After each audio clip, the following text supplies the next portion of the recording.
बिस्मिल्लाहिर्रहमानिर्रहीम। अक्लमंद के सामने ज़बान को, हाकिम के सामने आँख को और बुज़ुर्गों के सामने दिल को काबू में रखना चाहिए।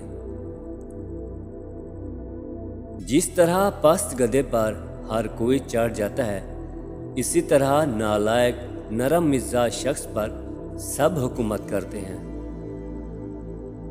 बहुत से जिंदा इंसान अपने लिए आप खोदी हुए जिल्लत को गौर में पड़े हुए चला रहे हैं और काहिलो सुस्ती के वो पत्थर जो उन्होंने शुरू से अपने ऊपर धर लिए हैं हटा नहीं सकते।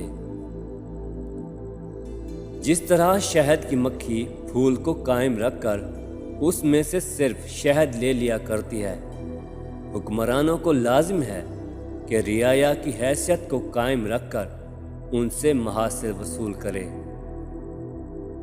जो लोग अपनी हस्ती से खुशी हासिल करने की काबिलियत नहीं रखते, वो नाजायज़ ख्वाहिशों के लिए हर वक्त अपनी जान को अज़ाब में रखते हैं।